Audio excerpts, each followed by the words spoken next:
Good morning मेरे सभी प्यारे नर्सिंग के दोस्तों मित्रों। आज but nursing classes online YouTube channel में आप सभी का हार्दिक स्वागत अभिनंदन करता हूं। मैं राहुल भट्ट आप सभी के बीच आज लेवल ऑफ प्रिवेंशन जो हमारा कम्युनिटी हेल्थ नर्सिंग का बहुत ही इम्पोर्टेंट टॉपिक है, जो हमारे AIIMS, PGI, ESIC, railway, CHO specially in सभी एग्जाम्स में बहुत ही अच्छे तरीके से और क्वेश्चन लमसम आते रहते हैं। तो हम इसके बारे में आज डिस्कस करेंगे और उम्मीद और आशा करते हैं कि आप हमारे साथ जुड़े रहें और वीडियो को लास्ट तक देखें। हम लेवल ऑफ प्रिवेंशन के बारे में बात करते हैं। Sub level of prevention mainly जो हम है प्राइमोडियल लेवल ऑफ प्रिवेंशन है, प्राइमरी लेवल ऑफ प्रिवेंशन है, सेकेंडरी लेवल ऑफ प्रिवेंशन और टर्सरी लेवल ऑफ प्रिवेंशन है। चार तरह से हम इसको डिवाइड करते हैं इनिशियली। तो प्राइमोडियल लेवल ऑफ प्रिवेंशन हमें क्या सिखाता है, क्या बताता है, इसके बारे में डिस्कस करेंगे। तो जब कोई डिजीज होती है तो डिजीज होने का कोई एक रिस्क फैक्टर होता है, उस रिस्क फैक्टर की वजह से डिजीज होती है। लाइक आप बोलो कि स्मोकिंग करते हो तो लंग कैंसर हो सकता है, तो स्मोकिंग जो अपन करते हैं स्मोक, वो एक रिस्क फैक्टर है जिसकी वजह से लंग कैंसर हो सकता है।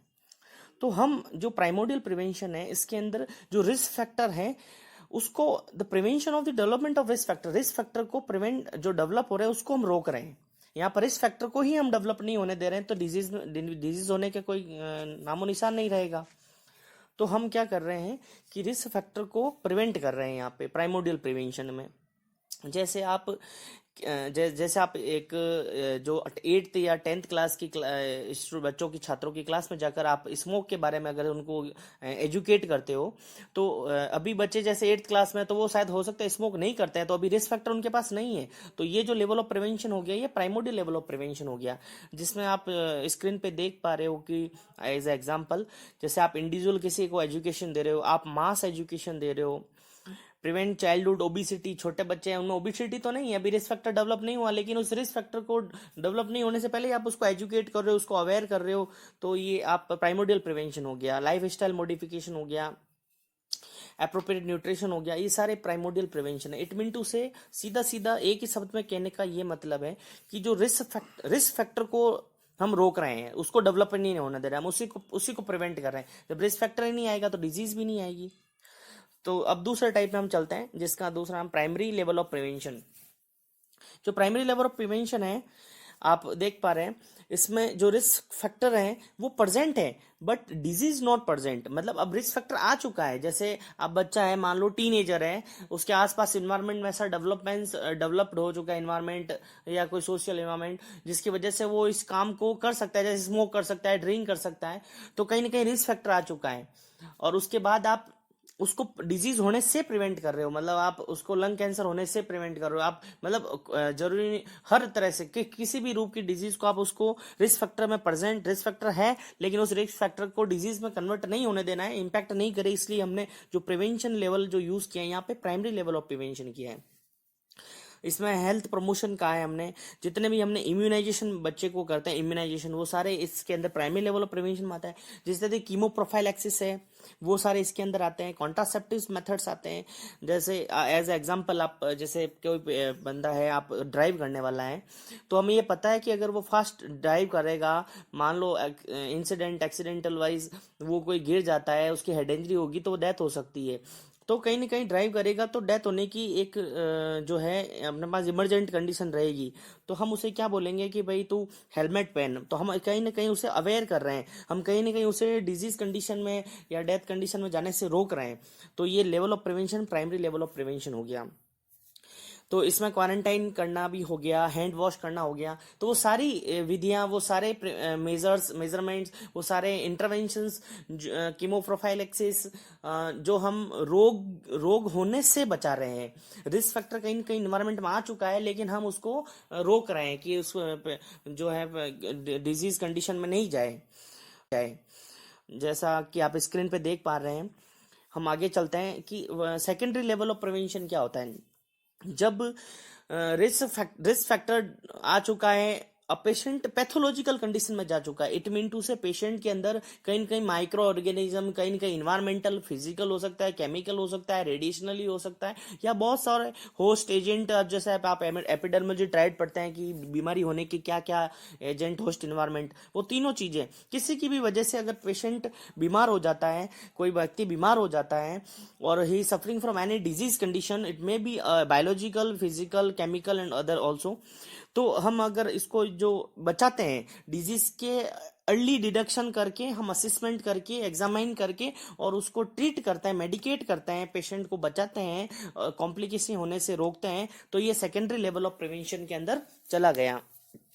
कहीं कहीं तो डिजीज प्रोड्यूस हो रही है बट प्रिवेंट द कॉम्प्लिकेशन और प्रोग्रेस ऑफ डिजीज, हम डिजीज के प्रोग्रेस होने को कहीं ना कहीं इसमें रोकते हैं। तो सेकेंडरी लेवल का सीधा सा शाब्दिक अर्थ ये है कि बीमारी हो चुकी है लेकिन बीमारी को आगे बढ़ने से रोकना है, बीमारी की कॉम्प्लिकेशंस को रोकना है, पेशेंट को ट्रीटमेंट करना है, पेशेंट को डायग्नोस करना है, इंटरवेंट करना है, ये सारा हम सेकेंडरी लेवल ऑफ प्रिवेंशन के अंदर रखते हैं। सीधा सीधा मतलब है, आप जैसे कोई एक पेशेंट किसी कम्युनिकेबल डिजीज से सफर कर रहा है, मान लो कोरोना से कर रहा है, मीजल्स से कर रहा है, इन्फ्लुएंजा से कर रहा है, टीबी से कर रहा है, तो जो अपना पेशेंट जब सफर करता है तो उस समय पेशेंट को हम अगर दूसरे लोगों से अलग करते हैं तो इसको अपन आइसोलेशन बोलते हैं। ओके,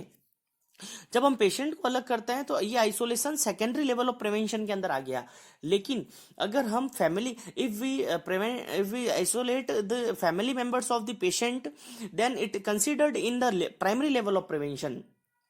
क्योंकि जो घर के लोग हैं वो एक्सपोज में तो आए हैं डिजीज पेशेंट के, लेकिन अभी सर्टेनिटी नहीं है कि उनको वो हुआ है या नहीं हुआ है, इसलिए हमने उसको, उन रिस्क फैक्टर आ चुका है उनके घर में, तो हम प्राइमरी लेवल ऑफ प्रिवेंशन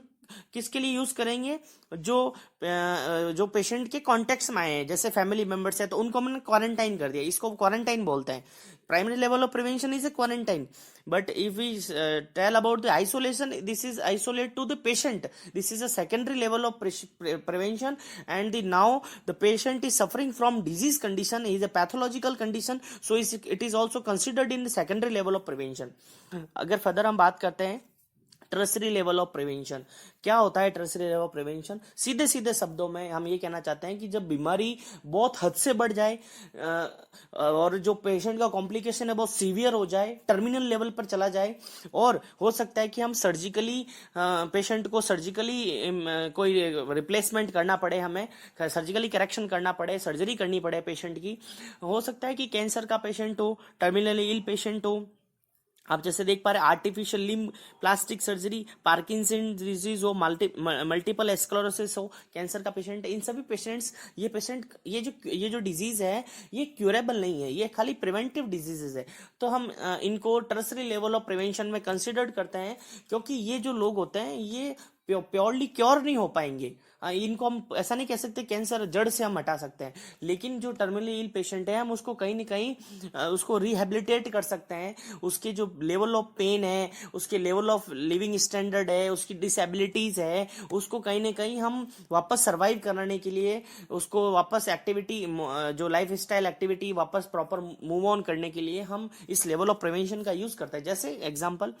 एक पेशेंट है जिसका फुट है, मान लो वो अपने उसको एम्पुटेट कर चुके हैं, तो हमने उसका मान लो आर्टिफिशियल लिम्ब लगाया और वो वापस अपनी लाइफ स्टाइल को मूव करने लगा, उस आर्टिफिशियल लिम्ब, जैसे जयपुर फुट है और भी कुछ हो सकता है, तो उसकी वजह से वो मूव करने लगा और अपनी लाइफ की डेली जो लिविंग वर्किंग है वो सारा एकदम नॉर्मल होने लगा, उसकी आजीविका चलने लग चुकी है, तो कहीं ना कहीं हमने उसको रिहेबिलिटेट कर दिया। तो ये जो लेवल ऑफ प्रिवेंशन है ये टर्सरी लेवल ऑफ प्रिवेंशन है। तो ये सारे लेवल ऑफ प्रिवेंशन है, मेनली हम इसको लेवल ऑफ प्रिवेंशन क्यों यूज कर रहे हैं? कम्युनिटी हेल्थ नर्सिंग के अंदर, कम्युनिटी के अंदर दो प्रकार की बीमारी होती है, एक होती है कम्युनिकेबल डिजीजेस, एक होती है non communicable diseases. Communicable disease transmitted to one person to another person, but non communicable is not transmitted to one person to another person. The primary level of prevention also help, major role help in the communicable diseases, but the primordial level of prevention is the help in non-communicable diseases। अब हम थोड़ा measures to taken, what taken to prevent the occurrence of disease. आप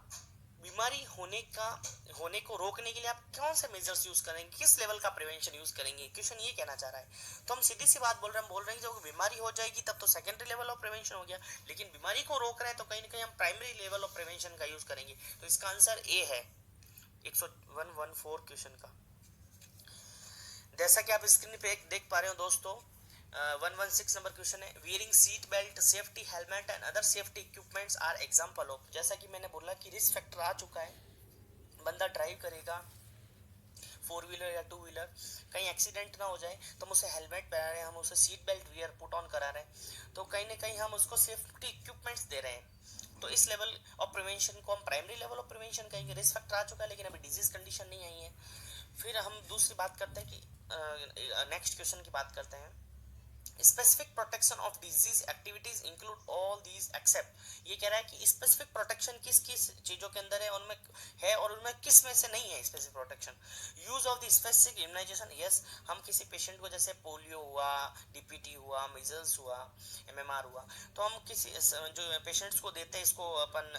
immunise करते हैं, तो एक specific type of disease से उसको प्रिवेंट करवा रहा है, तो स्पेसिफिक प्रोटेक्शन हम प्राइमरी लेवल ऑफ प्रिवेंशन में रखते हैं। जनरल प्रोटेक्शन भी हम प्राइमरी लेवल ऑफ प्रिवेंशन में रखते हैं। दूसरा ऑप्शन है maintaining the nutrition of personal hygiene, ये भी एक तरह का स्पेसिफिक प्रोटेक्शन है। तीसरा है protection from accident, yes this is also involve in a specific protection, लेकिन सेलेक्टिव प्लेसमेंट फोर्थ ऑप्शन इसका है, वो स्पेसिफिक प्रोटेक्शन का एग्जाम्पल नहीं है, तो इसका आंसर डी जाएगा। नेक्स्ट क्वेश्चन की बात करते हैं 118, which of the following intervention focus on giving the chemo prophylaxis for cholera. किस प्रकार का इंटरवेंशन हम यहाँ पे फोकस कर रहे हैं जब हम किस कोलेरा पेशेंट को कीमो प्रोफाइलैक्सिस दे रहे हैं। तो सीधी सी बात है, हम किसी पेशेंट को जो मास कम्युनिटी में कोलेरा हो रहा है, तो हम कहीं ना कहीं उसको ड्रग देके और जो लोगों को बचा रहे हैं, पहले से हम कीमो प्रोफाइलैक्सिस कर रहे हैं, तो स्पेसिफिक प्रोटेक्शन का ये एग्जांपल है, जो level primary level of prevention का एग्जांपल है। अगर ब्रॉड लेवल पे देखें तो primary level of prevention, broad level पर अगर थोड़ा सा इसके अंदर चले जाए तो स्पेसिफिक प्रोटेक्शन और जनरल प्रोटेक्शन दोनों इसी के अंदर यूज होते हैं। Prophylactic administration of vitamin A in child, सीधी सी बात है, विटामिन ए डेफिशिएंट है, बच्चे के अंदर कमी हो रही है, हम उसको प्रोफाइलैटिक एडमिनिस्ट्रेट कर रहे हैं, तो एक तरह का स्पेसिफिक प्रोटेक्शन हो चुका है।